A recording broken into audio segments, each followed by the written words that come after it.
Jack Miller wiped the sweat from his forehead as he stared at the massive display screen inside Deep Space Repair Station Alpha 7. The station floated silently in the darkness of space, its bright repair bays visible from millions of miles away. The screen showed a constant stream of approaching vessels, each waiting for their turn at what had become known as the miracle workshop of the galaxy. "Boss, we've got another interesting one coming in," said Bill, his assistant, pointing at a blinking red dot on the screen. "They're broadcasting on all emergency channels." Jack leaned forward, his eyes narrowing as he studied the approaching ship's readings. After 20 years of fixing everything from simple Earth cargo ships to complex alien cruisers, he thought he'd seen it all. He was wrong. The vessel that limped into view was unlike anything he'd ever encountered. Its hull was a patchwork of at least 3 different alien technologies, and its engine signature was so unstable it shouldn't have been able to fly at all. The ship's surface gleamed with a dull purple sheen, interrupted by sparking sections where different materials met in angry unions. "They say 4 other repair stations turned them away." Bill read from the incoming transmission. "Called it unsalvageable." A small smile crept across Jack's face. Unsalvageable. That's just another word for interesting. He pressed the comm button. "This is Deep Space Repair Station Alpha 7. You're cleared for emergency docking in Bay 12. We'll take care of you." The alien ship's response came in the universal trade language, their relief evident even through the translator. "Gratitude, humans. Our ship, she is dying." As the ship entered the repair bay, Jack assembled his team. They were an odd bunch by galactic standards, former car mechanics, plumbers, and tinkerers who had brought their primitive skills to space. The aliens often laughed at their simple tools and basic approaches, but they weren't laughing now. The ship's crew emerged, tall, blue-skinned beings with 4 arms each. Their captain approached Jack, desperation clear in all 6 of their eyes. "We have visited the great repair stations of the Centauri Alliance and the Rigel Collective. All said the same: the mixture of technologies is too unstable, too dangerous to repair." Jack walked around the ship, running his hand along its hull, feeling the different materials and their connections. Where others saw incompatibility, he saw possibilities. Where they saw danger, he saw challenge. "Tell me," he said, "how did your ship end up like this?" "We are traders," the captain explained. "When parts failed in deep space, we had to use what we could find. Different ports, different technologies. Each repair station we visited added their own modifications, but none could make them work together properly." Jack nodded, understanding perfectly. It reminded him of his younger days, keeping his old truck running with parts from different cars, making them work together through sheer determination and creativity. Some called it jerry-rigging. He called it survival. "The problem isn't the different technologies," Jack explained, pulling out his tablet. "It's that everyone's trying to make them work the way they're supposed to work. But sometimes, you have to make them work the way they can work." The alien captain tilted their head, confused. "I don't understand." "Watch and learn," Jack said, then turned to his team. "All right, people. We've got 3 different power systems fighting each other, 2 incompatible hull materials having a war, and an engine that's more patched than original. This is exactly what we trained for." The team spread out, each taking readings and making notes. Unlike the sterile, automated repair bays of more advanced species, the human station rang with the sounds of actual tools, actual voices calling out to each other, actual people solving problems in real time. As Jack studied the initial scans, he felt that familiar excitement building in his chest. This wasn't just another repair job. This was a chance to show the galaxy what humans did best, facing the impossible with nothing but creativity, determination, and the willingness to try what no one else would dare. "First step," he announced to his team, "we're going to do something that'll probably make every repair manual in the galaxy scream in horror. And it's going to work beautifully."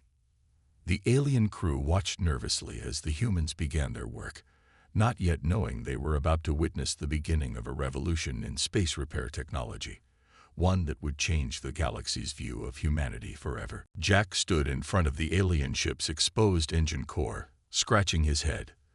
The more his team uncovered, the worse things looked. 3 different power systems fought for control, each one trying to dominate the others. Sparks flew from connections that should never have been made, and warning lights flashed in at least 4 different alien languages. "It's like 3 people trying to drive one car," Bill said, holding up his scanner. "Each system thinks it's in charge."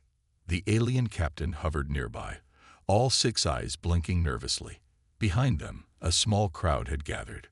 Word had spread through the station about the impossible repair job, and now engineers from other docked ships watched with interest. "Look at this mess," said Mike, another team member, pointing at a junction where purple crystals met metallic circuits. "The Centauri crystals are rejecting the Rigelian power conduits. No wonder the other stations gave up." Jack pulled out his old tablet, the screen cracked but still working. "They gave up because they followed the rule book. But sometimes," he paused, a smile spreading across his face, "sometimes you need to throw the rule book out the airlock." He walked over to his toolbox, an ancient red metal thing that had once held car repair tools on Earth. From it, he pulled out something that made the watching aliens gasp: a simple copper wire. That's primitive conducting material," one of the observers exclaimed. "You can't use that on modern ships." "Watch me," Jack replied. He turned to his team. "The problem isn't that these systems can't work together. It's that they're all shouting at once. We need to make them listen to each other." He held up the copper wire. "Sometimes the old ways are the best ways. This copper wire might be primitive, but it can carry any type of energy we throw at it. It doesn't care if it's Centauri crystals or Rigelian plasma." Working quickly, Jack began creating what he called a universal translator, not for languages, but for power. He wrapped the copper wire in layers of different conducting materials, each one chosen to resonate with a different alien technology. The watching crowd grew larger. Some scoffed at the primitive approach, while others leaned forward in fascination. Nobody had ever tried anything like this before. "Bill, route the crystal power through here," Jack ordered. "Mike, get ready to sync the Rigelian circuits. We're going to make these systems talk to each other, whether they want to or not." As they worked, Jack explained his thinking to the amazed alien observers. "Your advanced systems are too smart for their own good. They're designed to reject anything they don't recognize. But this copper wire, it's too simple to know it shouldn't work. It just does its job." Hours passed. The team worked nonstop, using materials and methods that made the alien engineers shake their heads in disbelief. They combined high-tech alien power regulators with simple Earth metals. They used basic principles of conductivity that hadn't been taught in advanced engineering schools for centuries. Finally, Jack stepped back, wiping grease from his hands. "Okay, moment of truth. Power it up." The alien captain gave the command. The engine core hummed to life. Where before there had been chaos, now there was harmony. The purple crystals pulsed in sync with the Rigelian circuits. Power flowed smoothly through Jack's copper wire creation, each system now working with the others instead of against them. "Impossible," whispered one of the watching alien engineers. "The power readings, they're better than factory standard." Jack grinned. "Nothing's impossible. You just have to be willing to try new things." He paused, then added with a laugh, or in this case, old things. The alien captain rushed forward, all 4 arms extended in their species' gesture of deep respect. "You've done more than repair our ship," they said. "You've shown us that sometimes the simplest solution is the best solution." As the crowd began to disperse, Bill noticed something interesting on his tablet. "Boss, you might want to see this. We're getting repair requests from ships that aren't even damaged. They want to upgrade their systems to match what we just did." Jack looked at his team, then at their successful repair job, and finally at his old toolbox. "Well," he said, I guess sometimes you have to take a step backward to move forward. And humanity, we're experts at that. 3 weeks had passed since the impossible repair, and Deep Space Repair Station Alpha 7 had never been busier. Ships of all sizes and designs filled the surrounding space, waiting for their turn to dock. Some weren't even damaged. They just wanted the human touch in their engines. Jack walked through the bustling main corridor, passing aliens of all shapes and sizes. Many nodded respectfully as he passed. A few even bowed. News of the successful repair had spread faster than a solar flare through the galaxy's trading networks. "We've got 14 ships waiting for standard repairs," Bill reported, hurrying to keep up with Jack's pace, "and 28 requesting special modifications like the one we did with the copper wire solution." 28. Jack stopped walking. "That's more than yesterday." "Word travels fast when you do the impossible," Bill said with a grin.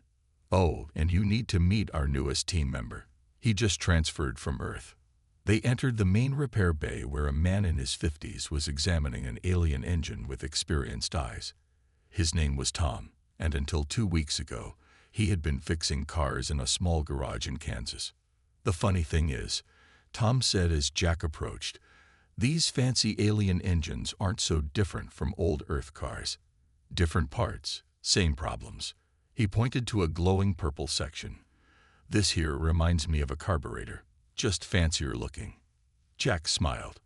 More and more Earth mechanics were joining space stations, bringing their primitive but practical knowledge with them. While alien engineers focused on theory and standardized procedures, humans relied on experience and intuition. "Boss," Mike called from across the bay. "The Galactic Engineering Council is on the comm. They want to talk to you." Jack's heart skipped a beat. The council was the highest authority on spacecraft engineering in the known galaxy. He walked to the communication panel and accepted the call. A hologram appeared showing 3 alien beings, each from a different advanced species. Their expressions were hard to read, but their tone was clear. "Engineer Miller," the central figure spoke, "we have reviewed the reports of your unique repair methods." There was a pause. "We find them highly irregular." Jack stood straighter, ready to defend his work. "And absolutely brilliant," the alien continued. "You have solved problems that our best engineers claimed were unsolvable." "How?" "Simple," Jack replied. "We stopped trying to make things perfect and focused on making them work. Sometimes the best solution isn't the most advanced one." The council members discussed among themselves in their own languages before turning back to Jack. "We would like to establish a training program. Other species should learn these human repair techniques." As if to emphasize their point, a new ship limped into view of the station's windows. Its hull was covered in scorch marks, and its engines sputtered weakly. The ship's captain's voice came over the emergency channel. "We heard humans can fix the unfixable. Please, we need help." "Excuse me," Jack said to the council. "Duty calls." He turned to his team. "Tom, Bill with me. Let's show them what humans can do." As they walked to the emergency dock, Jack noticed something interesting. Alien engineers who had once looked down on human methods were now watching carefully, taking notes. Some had even started carrying Earth-style toolboxes. "You know what's funny?" Tom said as they prepared their tools. "Back on Earth, I was just an old car mechanic. Now I'm helping fix spaceships. My grandkids won't believe it." "That's exactly why we're good at this," Jack replied. "We come from a world where we had to fix things ourselves, where we couldn't just replace everything with new parts, where we had to make things work with whatever we had." The damaged ship docked, its crew rushing out to meet them. Jack looked at his team. A mix of former car mechanics, plumbers, and tinkerers, all bringing their unique Earth experiences to the stars. "All right, people," he announced. "Let's show the galaxy how humans fix things." As they moved toward the ship, Jack couldn't help but smile. Humanity had finally found its place in the galaxy, not as the most advanced species, but as the ones who could make anything work, no matter what. Sometimes, being primitive had its advantages. The emergency alarm blared through Deep Space Repair Station Alpha 7. Its sound different from the usual alerts. Jack rushed to the control room, his heart pounding. He knew this special alarm. It meant serious trouble. "What's the situation?" he asked, entering the room where Bill and Tom were already studying the main screen. "It's bad, boss," Bill said, his face pale. A diplomatic vessel carrying ambassadors from 12 different species just had a catastrophic system failure. They're drifting in space about 2 hours from here. The screen showed a massive ship, easily 5 times larger than anything they'd worked on before. Its elegant design marked it as one of the most advanced vessels in the galaxy. But now it floated lifeless in space, its lights flickering weakly. "They've got about 6 hours of emergency life support left," Tom added. After that, he didn't need to finish the sentence. Jack studied the incoming data. The ship's main computer core had suffered a cascade failure, taking down everything from life support to engines. The backup systems were failing one by one. "Any other repair stations responding?" Jack asked. Bill shook his head. 3 have already refused. They say the risk is too high. One mistake while working on those systems could. He drew a finger across his throat. The communication panel lit up.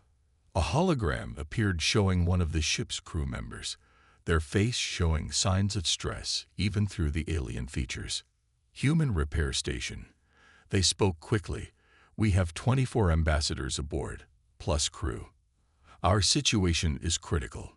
The other stations say the repair is too dangerous to attempt. They say no one can fix this." Jack looked at his team, then at the dying ship on the screen. "No one, huh? Well, they haven't met us yet. Hold tight. We're coming to you."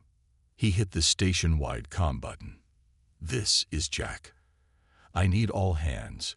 We're about to attempt the most difficult repair in human history. Any volunteers?" The response was immediate. Engineers and mechanics from every shift rushed to the main bay.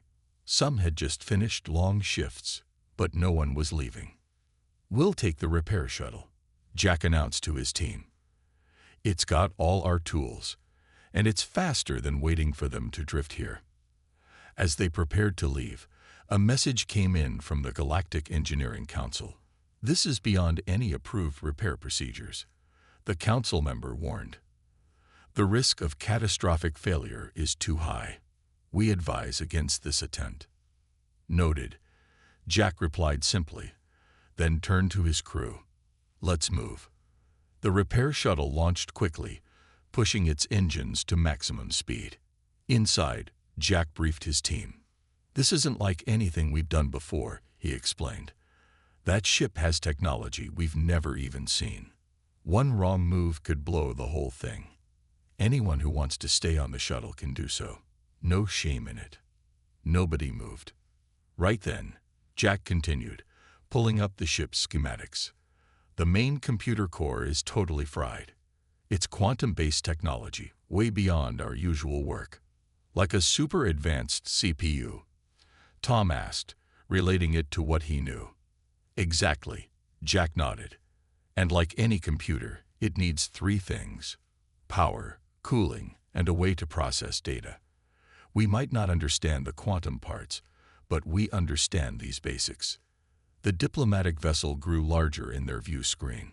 Up close, its size was overwhelming. Emergency lights pulsed weakly along its hull, and occasional sparks shot from damaged sections. "They say this is impossible," Jack said to his team as they prepared to dock. "They say humans shouldn't attempt this, that our methods are too primitive, too risky." He smiled. "But you know what? Sometimes primitive is exactly what you need. Sometimes you need people who aren't afraid to try the impossible." The repair shuttle's docking clamps engaged with a solid thunk. Through the airlock windows, they could see worried faces of various alien species watching them. "Remember," Jack said as they gathered their tools, "we're not just fixing a ship today. We're showing the galaxy what humans can do when everything is on the line." The airlock door began to open, and with it, the greatest challenge humanity's engineers had ever faced. The next few hours would either make history or end in disaster. But if there was one thing humans were good at, it was beating impossible odds. Jack and his team stood in the diplomatic vessel's main engineering room, surrounded by advanced technology that seemed more like magic than machinery. The ship's quantum computer core sat before them, its crystalline structure dark and lifeless. 5 hours of life support remaining, Bill announced, checking his tablet. The alien crew and several ambassadors watched anxiously as the humans examined the damaged systems. The ship's chief engineer, a tall being with silvery skin, approached Jack. "Our quantum core requires specialized tools to repair," they said. "Tools that you don't have." Jack nodded, studying the complex machinery. "You're right. We don't have the right tools." He turned to his team with a glint in his eye.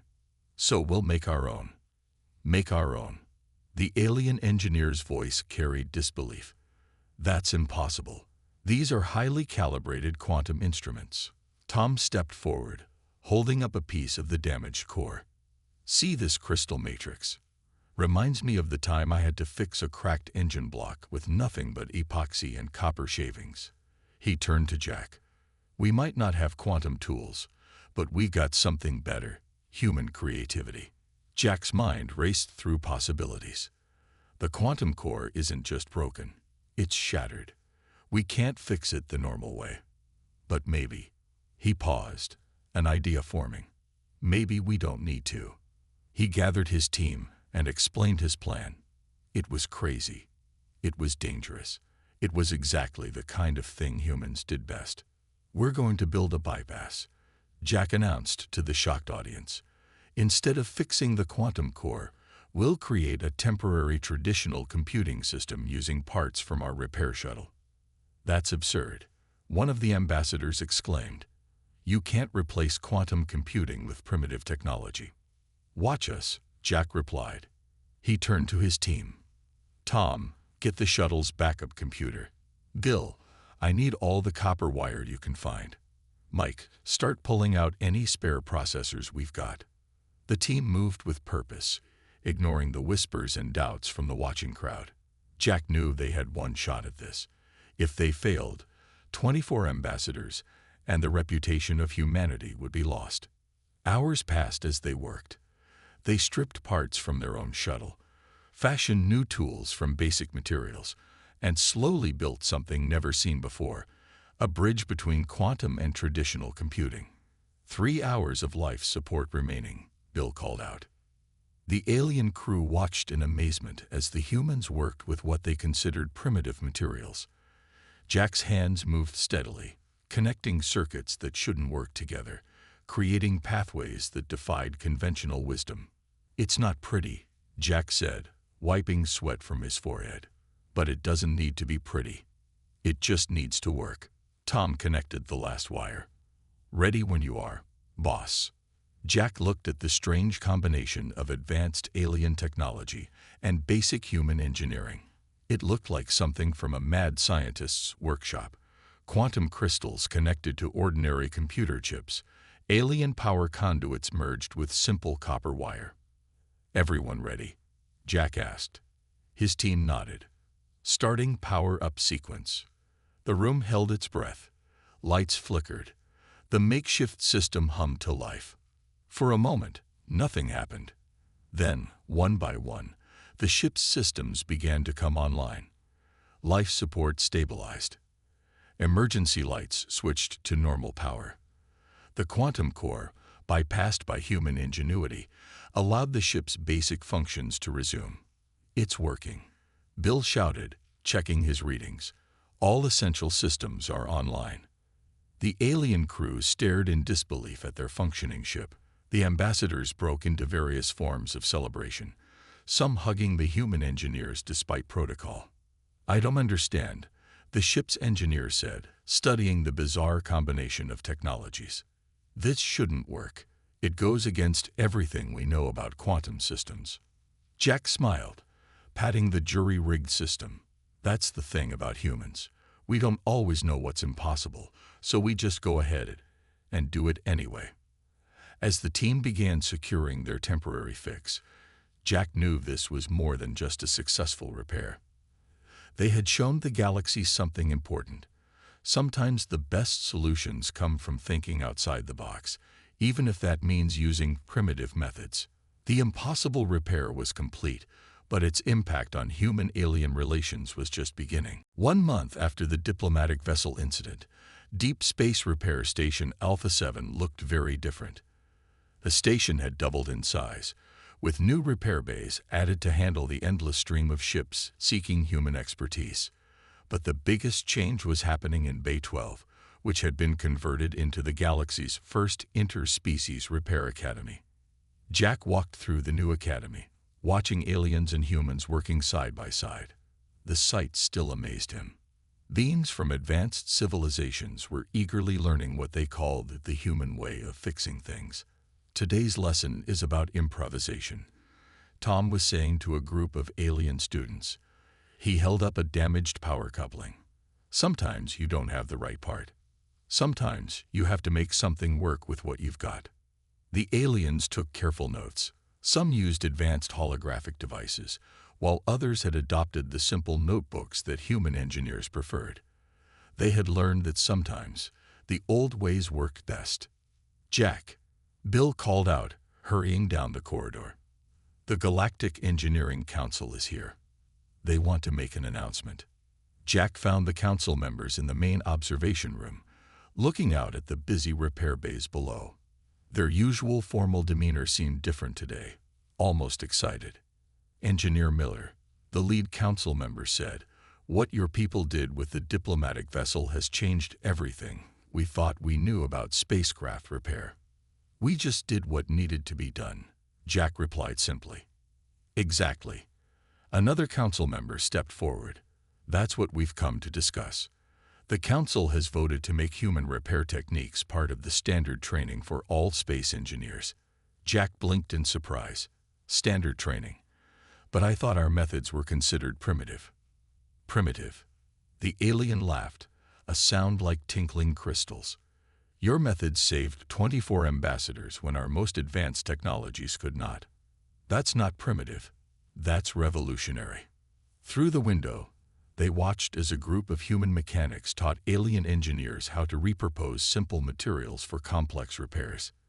In another bay, alien technicians shared their advanced diagnostic tools with human students, creating a perfect blend of high technology and practical knowledge. "There's more," the lead council member continued. "We want to establish Earth as the galaxy's primary center for advanced repair training." Earth? Jack couldn't hide his surprise. Not one of the more developed worlds. "Earth is perfect," the third council member explained. "Your planet's history of constantly adapting and overcoming challenges has created exactly the kind of thinking we need. Your people can teach what advanced worlds have forgotten, how to think beyond standard solutions." As if to prove their point, an alarm sounded. A ship with an experimental drive had developed problems nearby. Jack watched as a mixed team of human and alien engineers rushed to help, carrying both advanced diagnostic tools and simple human toolboxes. "See that?" The lead council member pointed at the team. A month ago, those alien engineers would have waited for specialized equipment. Now they're ready to improvise, to try new solutions. That's the human influence. Jack felt pride swelling in his chest. Humanity had found its place in the galaxy, not by advancing beyond their roots, but by staying true to them. Their history of fixing things with limited resources, of finding creative solutions to impossible problems, had become their greatest strength. "There's just one condition," Jack said to the council. "We keep teaching the basics. Sometimes the simplest solution is the best solution." The council members agreed enthusiastically. They had learned that lesson well. Later that day, Jack stood in his office, looking at his old toolbox. Inside were the same basic tools he used all his life: wrenches, pliers, copper wire, and duct tape. Next to it sat an advanced alien diagnostic device worth more than his entire station. He smiled, remembering something his father had told him long ago. It's not about having the fanciest tools. It's about knowing how to use what you've got. As he watched another ship dock at the station, Jack knew that humanity's greatest contribution to the galaxy wasn't advanced technology or powerful weapons. It was something far more valuable: the ability to look at a problem and see possibilities where others saw only obstacles. The galaxy had finally recognized what humans had known all along. Sometimes the best way forward is to remember where you came from. 5 years had passed since the diplomatic vessel incident, and the view from Earth's orbit was breathtaking. Hundreds of ships from across the galaxy filled the space lanes, all waiting their turn to visit one of the many human repair stations that now orbited the planet. Jack stood at the observation deck of the new Galactic Repair Headquarters, built right next to his original Deep Space Repair Station Alpha 7. The old station looked tiny now, dwarfed by the massive complex that had grown around it. But Jack had insisted on keeping it operational, a reminder of where it all began. "Ready for the anniversary ceremony?" Bill asked, joining him at the window. Both men had more gray in their hair now, but their eyes still held the same excitement for a challenging repair job. "Hard to believe it's been 5 years," Jack replied, watching a massive alien crewed ship dock at one of the repair bays. "Remember when we were just a small repair shop that other species looked down on?" Tom walked in, carrying his trademark toolbox. Even though he had access to the most advanced repair equipment in the galaxy, he still kept his basic tools close. Many alien engineers had started doing the same. "Just got word from the Mars colony," Tom announced. "Their repair school is full again. 3rd year in a row they've had to turn away students." The Mars Repair Academy had become famous for its unique teaching method, stranding students in the Martian desert with limited tools and broken equipment. If you could fix a ship on Mars with basic tools, you could fix it anywhere. "Look at this," Bill said, pulling up a holographic display. "Current wait time for standard repairs, 2 weeks. For human-style modifications, 3 months." He chuckled. Everyone wants their ships humanized now. The term had become common across the galaxy. To humanize, a ship meant to modify it with backup systems that could be repaired with basic tools, adding manual overrides to automated systems, and installing what aliens called primitive but reliable alternatives to complex components. A soft chime announced the arrival of the Galactic Engineering Council. 5 years ago, their presence would have made Jack nervous. Now they were regular visitors to Earth. "The ceremony begins in 1 hour," the lead council member announced. "The galaxy's media will be watching.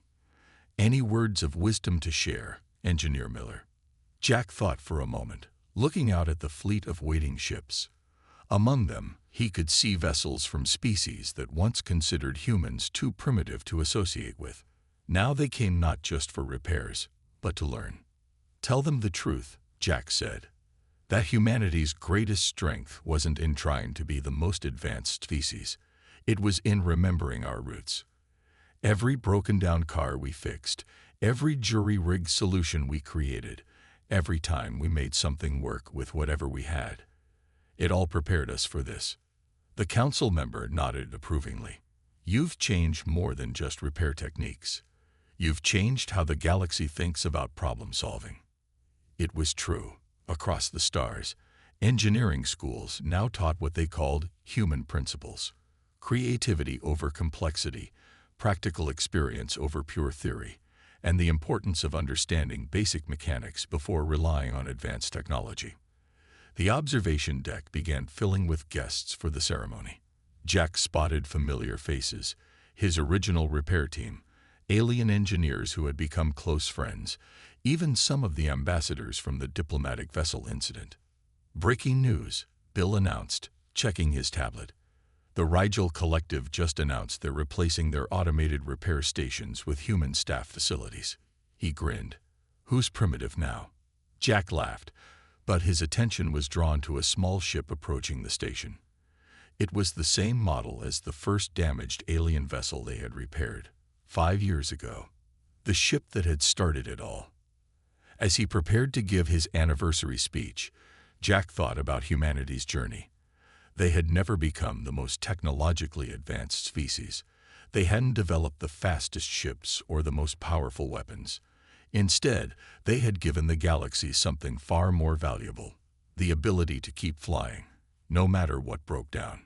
In the end, humanity's greatest contribution to the stars wasn't about advancing beyond their past. It was about showing the galaxy that sometimes the old ways, the simple ways, were still the best ways. Looking out at the sea of ships waiting for human expertise, Jack smiled.